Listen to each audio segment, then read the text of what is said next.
Motor racing is absolutely crazy, and so are the crashes. Absolutely smeared. Championship protagonists have taken each other. In fact, the odds of being involved in a crash in Formula One is nearly 34%. A Formula One helmet alone can cost up to $15,000.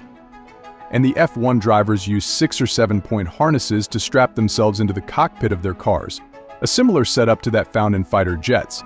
Each glove is fitted with a 3mm thick sensor, which transmits data on a driver's pulse and blood oxygen levels back to their teams. Despite all of this craziness, why don't race cars like Formula One or Rally or NASCAR have airbags? Unlike your average car, Formula One cars are designed for exceptional cornering and gripping capabilities. Passenger cars are meant for the road, and comfort isn't as big a concern in a race car. But comfort is a huge concern in road cars because you need to move around, stretch, observe your surroundings, grab your coffee, whatever. All of that requires space to move around. The more room you have in your car, the further your body is going to travel in the event of a crash. But that means there's more time for your body to slow down, and that's what safety features in passenger cars do. They slow the rate of deceleration. The crumple zone is the first area of impact. It takes a lot of the force of the crash and slows the car down, dispersing the force over the whole car. As your body goes forward, the seatbelt restrains you while also giving a little bit OS slack to slow your body down even more as your body continues to move forward.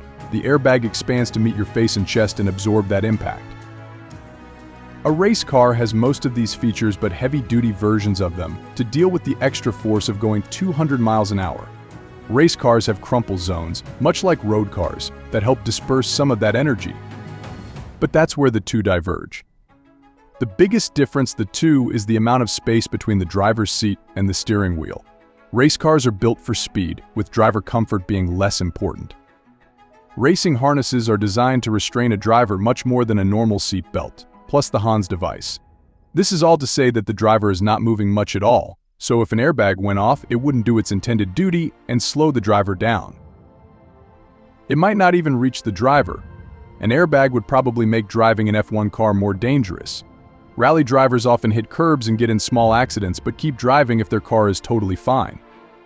The truth is, minor impacts could set that airbag off, obstructing the driver's view when they might need to get out of the way, and they probably need to stop and replace the module, costing them precious time on the track. And then there's the issue of the engine fires. If a driver crashed and the airbag went off, it would also make it a lot harder to undo the harness and get out of the car in the event of a fire. Although Formula One incorporates various safety features that negate the need for airbags, the problem starts when you are looking to even install one. For most standard cars, airbags are usually installed in the steering wheel.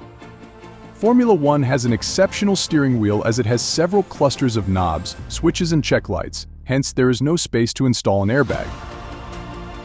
Even if you find a way to install an airbag, the small cockpit will just block the driver with no way to escape after a crash. Like most race cars, Formula One makes use of 6-point seat belts that secures the shoulder, pelvic, and legs with straps. In fact, the small cockpit design allows for minimum movement, just enough for the driver to handle the steering wheel and control its buttons. Drivers are even unable to fasten seat belts themselves as they are immersed in the cockpit.